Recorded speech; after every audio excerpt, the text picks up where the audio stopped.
Goeiemôre, baie welkom by die Gereformeerde Kerk Ontdekkers.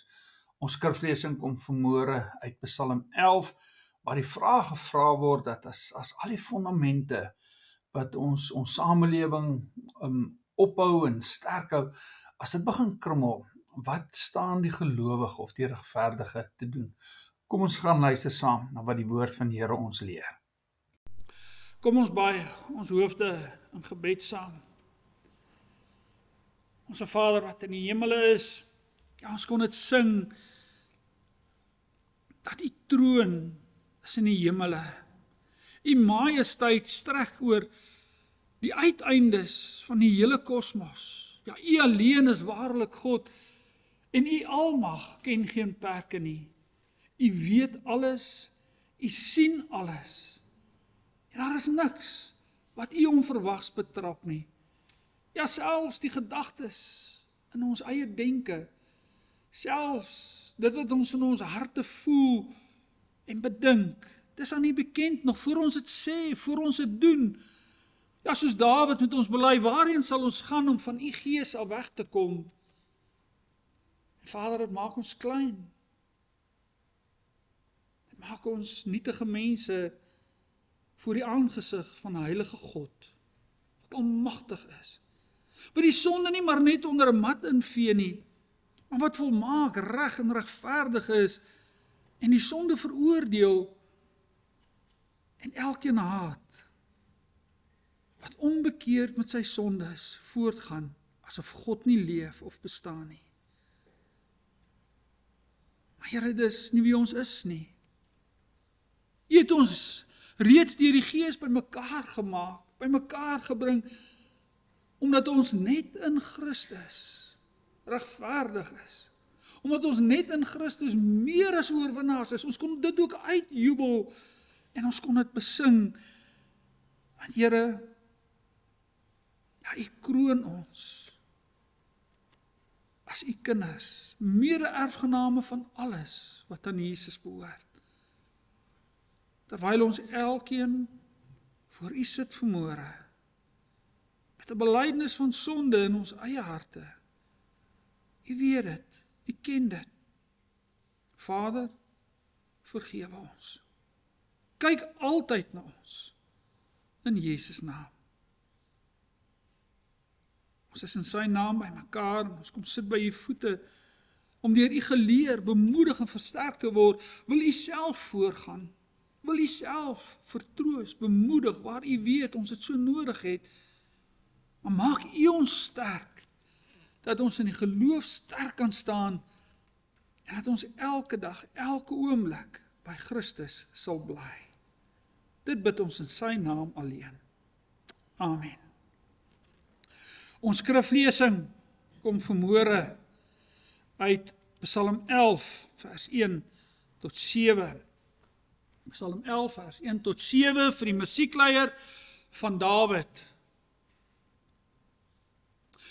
By die Here skuil ek, hoe kan julle dan vir my sê, vlug soos 'n voël na die berge, want kyk, die goddelose span 'n boog, hulle sit hulle pyle op die boogsnaar, om in die donker op die opregtes van hart te skiet. As die fondamente afgebreek word, wat kan 'n regverdige dan doen? Die Here is in Sy heilige paleis. Die Here in die hemel is Sy troon. Sy oë sien, Sy blik toets die mensekinders. Mense, wat die waarheid, moet dit nie vergeet nie. Die Here, 'n regverdige toets hy, maar 'n goddelose en iemand wat geweld liefhet, het hy 'n weersin. Hy laat gloeiende kole op goddeloses neerreën, vuur en swaal en 'n verskroeiende wind. Dit is wat hulle toekom, dit is hulle beker. Want regverdig is die Here. Hy het geregtigheid lief. Opregtes sal Sy teenwoordigheid ervaar. Dit is die woord van die Here. Geseënd is hy wat hierdie woorde hoor en dit ter harte neem. Ons pragtige land Suid-Afrika is 'n movie. En nie sommer net enige movie nie. Dit het 'n thriller geword wat jou regop laat sit in jou stoel, wat soms jou hart met angs omvou. So beskryf 'n joernalis die gebeure in ons land op die oomblik. Die korrupsie, die leuns en die ruggraatloosheid tot op die hoogste vlak van ons regering word een na die ander aan die groot klok gehang, en is asof dit net nie ophou nie. Sê jy met my saamstem dat ons lyntjie beweeg op bitter dun ys op hierdie oomblik? Alles in om ons. Die konstitusie, wet en orde en die regering van die dag. Ons weet nooit wanneer dit in een oomblik of in een dag alles in duie gaan stort nie. Saam met al die ander goed in ons land wat dreig om in duie te stort nie. Hiermee bevind ons onsself in 'n samelewing wat glad nie meer met God rekening hou nie. Instellings waarop ons nog altyd vertrou het, ons skole, ons universiteite, ons kerke, ons howe, ons regstelsel, ons vervolgingsgesag, soog onder die druk van goddeloses. En dit gebeur nie net in die goddelose samelewing deur ver nie, as ons baie eerlik moet wees. Moet ons ook sê, maar dit gebeur in die beste van ons vriendekringe en familiekringe. So baie keer mis jy werklike eerbied en ontzag vir Christus, om ons braaivleisvuur, om ons koek- en teetafels, om ons eettafels, in ons gesprekke met vriende. Ja, in so baie gesprekke weeg die mens se opinies, sy sienings, hoe ons voel oor sake, hoe daai een voel oor 'n saak, hoe daai een voel oor die saak, baie swaarder as wat God deur die eeue vir ons geleer het wat reg en wat verkeerd is. Sien, ons is eintlik by dieselfde samelewing waarvan ons lees heel aan die einde van die boek Rigters, waar daar so mooi staan, elkeen het gedoen wat reg is in sy eie oë, in sy eie sondige oë.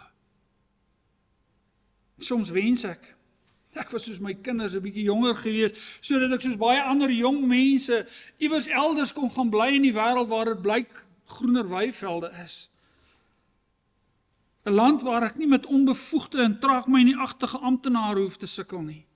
Of waar ek daarom my oë kan knip sonder dat ek deur 'n pothol ruil en my wiele afskryf nie. As Dawid se vriende en sy vyande hom aanbeveel om eerder soos 'n voël die berge in te vlieg, om weg van al sy gevare te vlug, staan hy gelowig vas in God se beloftes en bely hy: by die Here skuil ek. Ek gaan nêrens nie. By die Here skuil ek. Mag ons Here in sy groot genade ons elkeen ook daartoe bring om in 'n land en 'n tyd waar so baie mense wegbeweeg van dit wat nog altyd die fondamente van 'n goeie samelewing was, ja, dat ons sal vasbly staan en uit ons harte uit bely, ek sal bly waar ek is, en dis by Christus. Daar by die man na God se hart, die magtigste koning van Israel ooit, bevind hom in 'n korrupte samelewing. Dis dan wat 'n vriend aan hom vra, as die fondamente afgebreek word, wat kan 'n regverdige doen? Nou, die presiese tyd toe Dawid hierdie Psalm gedig het, word nie vir ons hier aangedui nie, maar wanneer 'n mens in ag neem dat die lewe van Dawid was in die eerste plek in groot gevaar. Ook dat die fondasies waarop sy regering nog altyd gebou was, God se woord, God se beloftes, leiding deur God se profete, dit het begin wankel, die mense het hulle nie meer daaraan gesteer nie. Ook dat as sy beste vriende hom adviseer, om soos in die tyd van Saul, eerder maar weer die wildernis in te vlug, had hy alles daarop. Dat hierdie min of meer die tyd moes gewees het toe Absalom sy broer Amnon doodgemaak het, omdat hy vir Tamar verkrag het, en ons moet onthou, God het vir hom gesê na sy sondes met Batsheba, dat dit gevolge gaan hê. Maar dit ook 'n tyd was, waar Absalom teen sy pa, Dawid, in opstand gekom het. Dit was 'n tyd waarin sy eie seun, sy pa se heerskappy as koning, magtigste koning van sy tyd, begin ondermyn het. Op 'n slinkse manier het hy die harte van die manne van Israel en die van die beste vriende van Dawid gesteel en hulle teen Dawid aangehits. Die fondamente van God se volk wat vir hulle goeie orde moes bewerk, wat lewensmoontlikheid en voorspoed moes verseker, dat haar die fondamente was aan die wegbrokkel. Die regering deur die koning wat God aangestel het, en dit volgens sy woord en sy beloftes, was bedreig, was op die punt om onder die magshonger Absalom te verkrummel. Dit was seker in die slegste tyd van Dawid se regering, waar 'n vriend vir hom vra, as die fondamente afgebreek word, wat kan 'n regverdige doen? Jy sien, as die gevaar begin dreig, is vlug altyd 'n goeie opsie. Maar die vlug waarvan Dawid hier sing, is baie keer meer as net 'n liggaamlik van alles wegvlug. Om iewers op 'n eiland, of in 'n klooster, of in 'n klein dorpie te gaan bly, waar niemand my kan kry, of waar ek dink, daar steel hulle nie, daar is rus en daar is vrede nie. Nee. Ek kan soos baie mense vandag steeds in my eie huis bly, maar vlug. Ek kan wegstap van die dinge waarop my geloof nog altyd gestaan het. Ek kan wegstap en al die verkeerde dinge om my raak sien, my skouer optrek en maar net 'n sig gee oor alles wat verkeerd is. En vir almal vertel hoe sleg dit is. Ek kan wegstap agter vreemde idees, ander ideologieë, ander afgode aan. En dit gebeur in ons eie midde, al hoe meer. Ek kan wegstap agter die wêreld se opinies en maar net napraat oor dit waaroor almal saamstem. Ek kan wegstap van die God van die Bybel, wegvlug van hom, die God wat homself in Christus, deur sy gees en deur sy woord aan ons bekend maak. So baie kan ek maar net wegstap van God af en maak asof hy nie bestaan nie. As 'n vriend vir Dawid sê, as die fondamente afgebreek word, wat kan 'n regverdige dan doen? Is dit 'n vraag wat so relevant is vir ons dag in die hier en die nou. Dan word jy ook maar partykeer oorweldig met die gevoel dat alles om ons is besig om in te tuimel. Daar is so baie dinge op ons fooientjies en op ons skerms wat ons wil weglei die wildernis in. Partykeer is dit juis ons fooientjie wat ons van die werklikheid af wegvat en ons soek ons lekker daarin. As Dawid op sy vriend se vraag reageer, dan herinner hy ons aan twee belangrike waarhede. En dan in die derde plek herinner hy ons ook aan iets wat God doen. En hieroor moet ek en jy glad nie 'n misverstand hê nie. In die eerste plek sê hy, die Here is in sy heilige paleis, of soos die Nuwe Afrikaanse vertaling dit stel, die Here is in sy heilige tempel. Die dreigende gevaar moes Dawid na die tempel toe gedryf het, en natuurlik deur al die seremonies en deur al die offers was hy daar in die binnekant van die tempel, en hy het geweet, daar in die tempel is hy nie alleen nie. Die God wat hemel en aarde geskep het, en wat gister, vandag en môre presies dieselfde is, was daar by hom.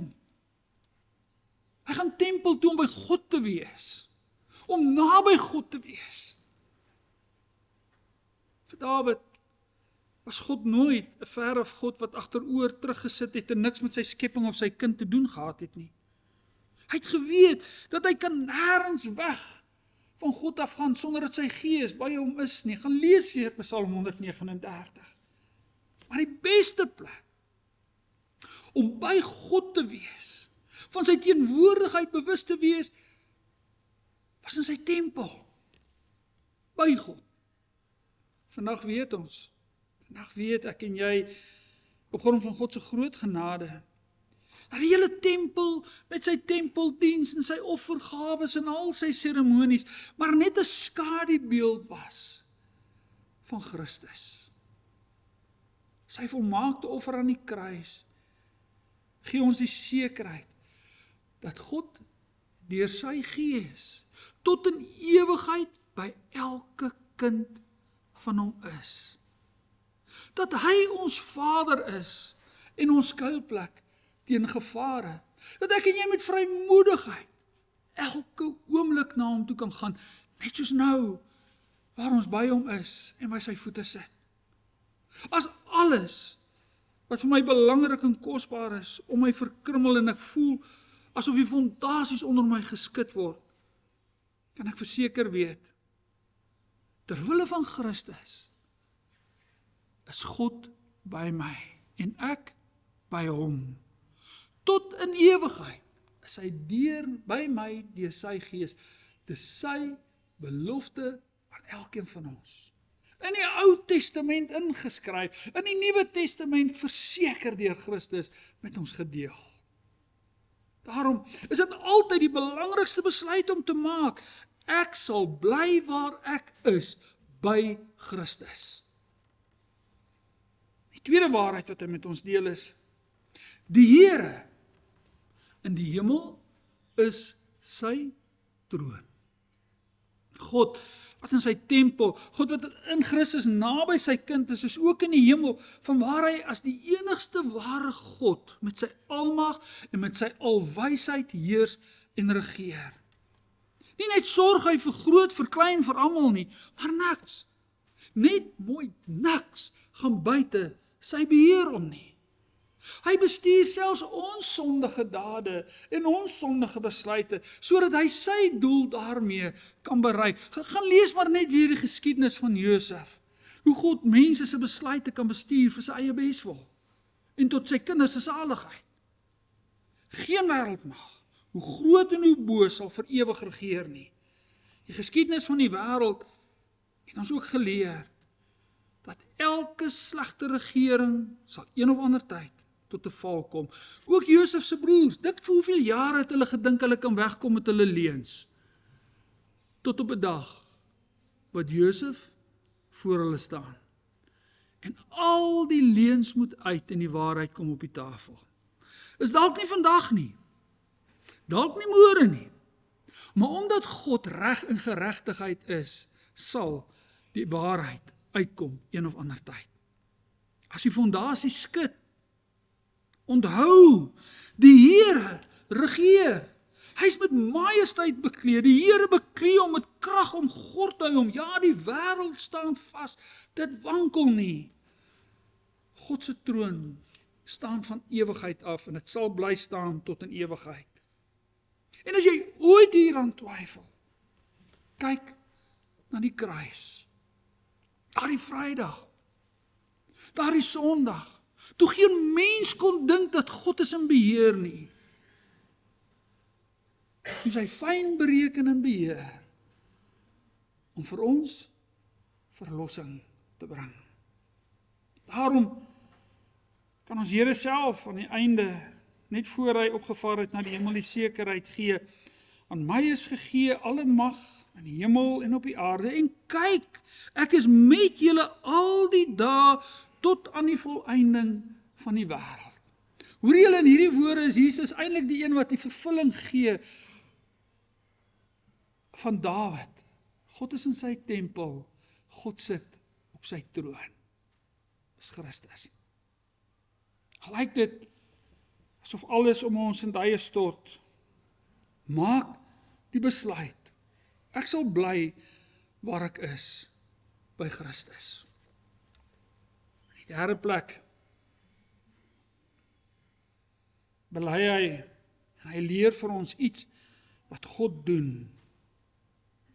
Sy oë sien, sy blik toets die mense kinders. In die oorspronklike taal, as 'n mens dit direk sou oorvertaal, sou hierso staan, dat God sy oë op skreefies kyk. Hy kyk met ons, met sy ooglede. Net soos wanneer ek en jy ietsie fyn wil kyk, dan is dit so asof ons beter wil fokus as ons so met ons oë so bietjie op skreefies trek, om fyn te kan kyk, om te kan deursoek, om mooi te kan kyk, maar wat gaan nou eintlik hier aan? Die alwyse, almagtige en alles sienende God, kyk so na die hart van elkeen van sy kinders, maar ook na die hart van elke goddelose. Beide gaan hy toets en op die proef stel. As ons Vader wat ons geskep het, weet hy, dat daar in die hart van sy kind 'n vonk van geregtigheid is, wat sy kind van onreg en verkeerd sal laat wegvlug. Maar hy weet ook dat die goddelose altyd net sy eie belang dien, en daarom nie sal huiwer om die swakke te verontreg, sodat hy sy eie voordeel kan soek nie.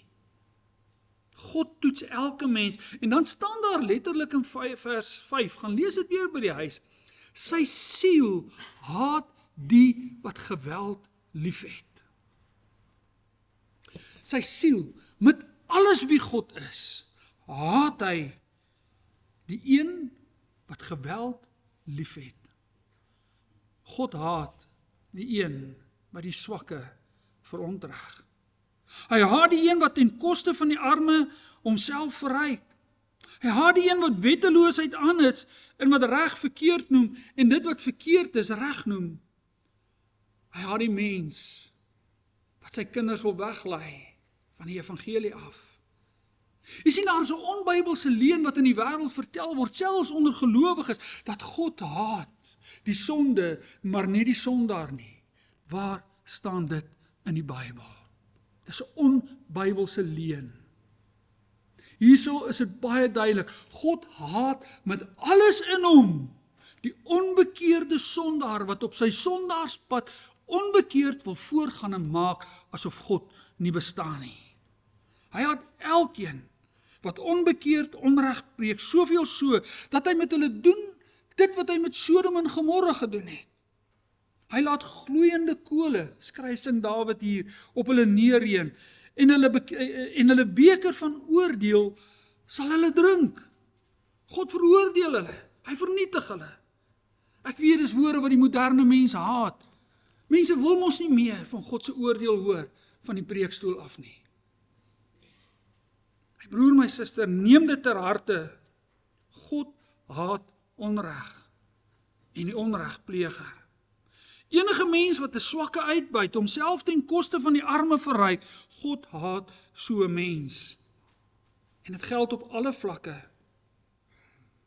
As ek 'n swakke verontreg, net omdat ek kan, en ek doen dit vir al die verkeerde redes, en ek gaan onbekeerd daarmee voort, speel ek letterlik met vuur. Plaas ek myself in die hande van God Almagtig, wat my haat. Is dit die Hebreërskrywer wat skryf, vreeslik is dit om te val in die hande van die lewende God?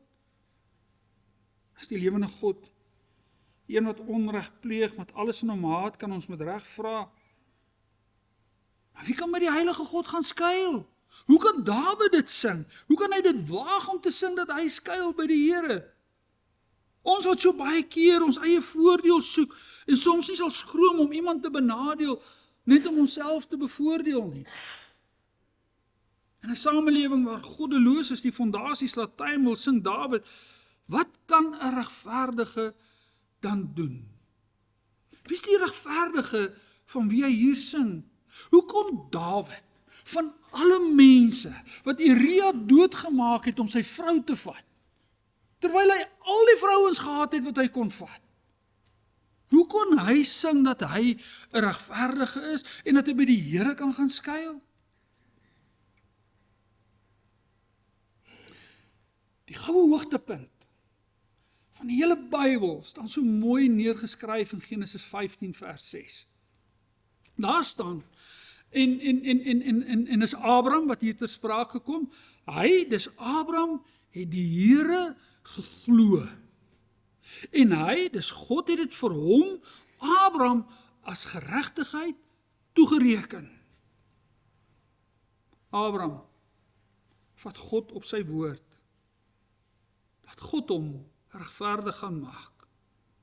Hy glo God se belofte van verlossing, en God reken hom tot regverdige.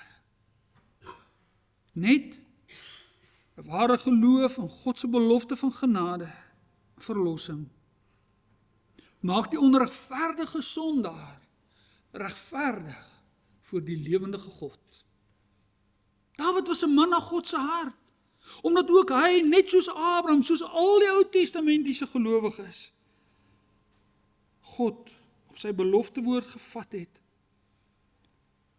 en geglo dat God hom in sy groot genade regverdig gemaak, en dat hy Dawid dit nie kan doen nie. Jy sien, sy hart was gefokus op God se genade, op God wat die skuld van ons onreg betaal, omdat ons nie kan nie. Daarom kon hy met vrymoedigheid na die tempel toe gaan, deur al die seremonies en die rituele, en kon hy God se teenwoordigheid geniet, by hom skuil. In plaas van vlug, skuil Dawid by God in sy tempel. Vandag kan ons net deur ons geloof in Jesus Christus, hy wat God se belofte woord is, wat mens kom word het, en wat waar kom word het aan die kruis, en by die leë graf, ja, kan ons net in hom met vrymoedigheid na God se troon van genade toe gaan.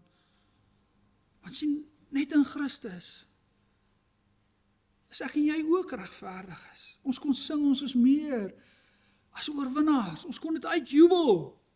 Dis wat God se woord ons leer. En omdat God volmaak regverdig is, het hy ons ook tot in ewigheid lief. En ons weet dat hy nou deur sy Gees by ons is. Elke dag, elke oomblik, ook in die onsekere tye, kan ons by hom gaan skuil. Ons hoef nie te vlug of weg te gaan kruip nie. Selfs as iemand ons nou sou wou doodmaak, of ons sou alles verloor,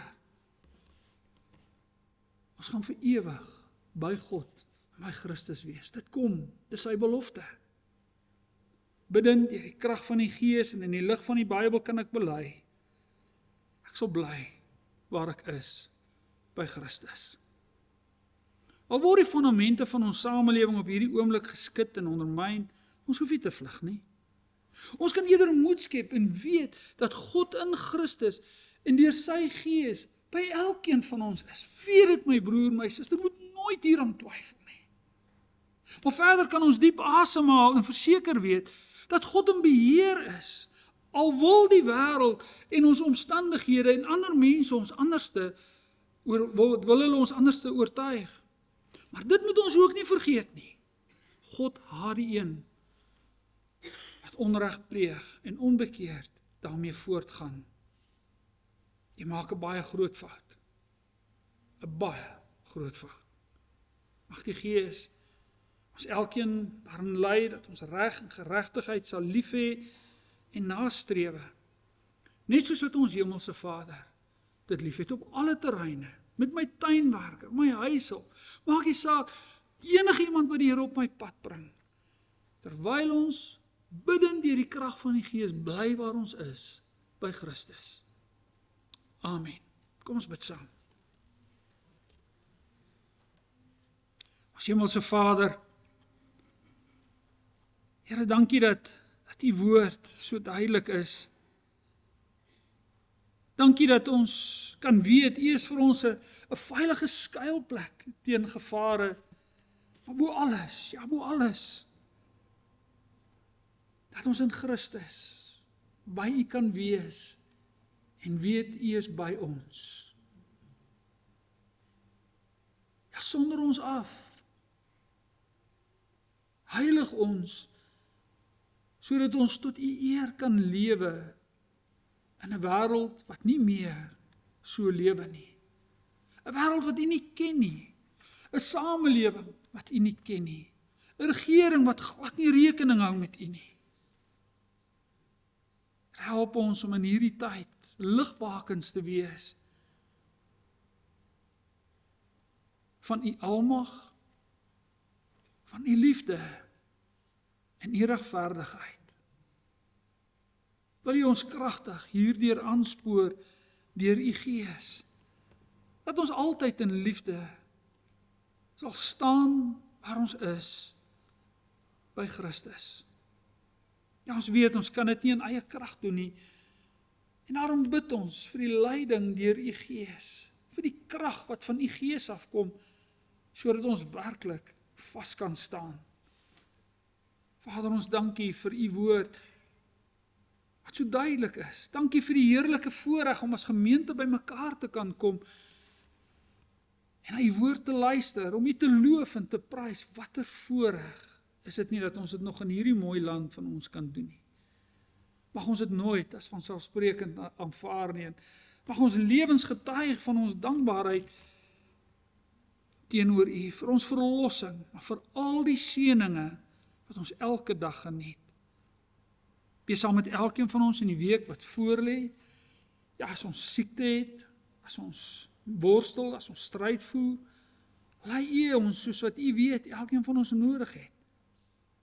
Maar Here, versorg ons net, sodat ons u kan dien, kan eer en kan vrees. En bewaar ons teen die aanslag van die duiwel, wat om elke hoek en draai vir ons lê en wag. Ons wil net vra, Here, lei ons wankele skrede op paaie van geregtighede. Ons wil ook bid vir u kerk, wat in hierdie wêreld moet bly vas staan by Christus en die goeie nuus van die evangelie. Ja, seën die bediening van die woord, gee middele, gee gawes, sodat u uitverkore kinders u roepstem kan hoor, en dat hulle tot bekering kan kom, en sodat u volle huisgesin vol kan word, en dat ons Here Jesus Christus terug kan kom. Here, nou sien ons nie uit na daardie dag, daardie oomblik, om by u en by Christus te wees, maar volmaak nie. Wees by ons land. Ja, Here, dit maak ons bang, dit maak ons benoud. Dit bring teleurstelling. Dit lei tot baie vrae, dit maak ons woedend soms. Dat skelm soveel mag kan hê. Gee vir ons geloofsperspektief om ons omstandighede reg te kan verstaan, maar hoor ons as ons pleit, sien die nood raak waarin ons land verkeer. En ons wil pleit, Here, vir kalmte, vir rustigheid, bewaar ons teen anargie. Maar wil U ook die werke van die duiwelstyd afbreek, dat reg en geregtigheid sal seëvier. Begin in ons eie harte,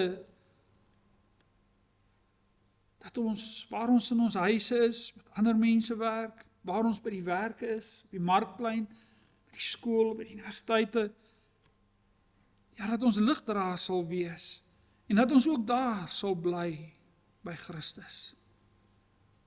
Vader, ons sal bid vir 'n wêreld wat stikkend is.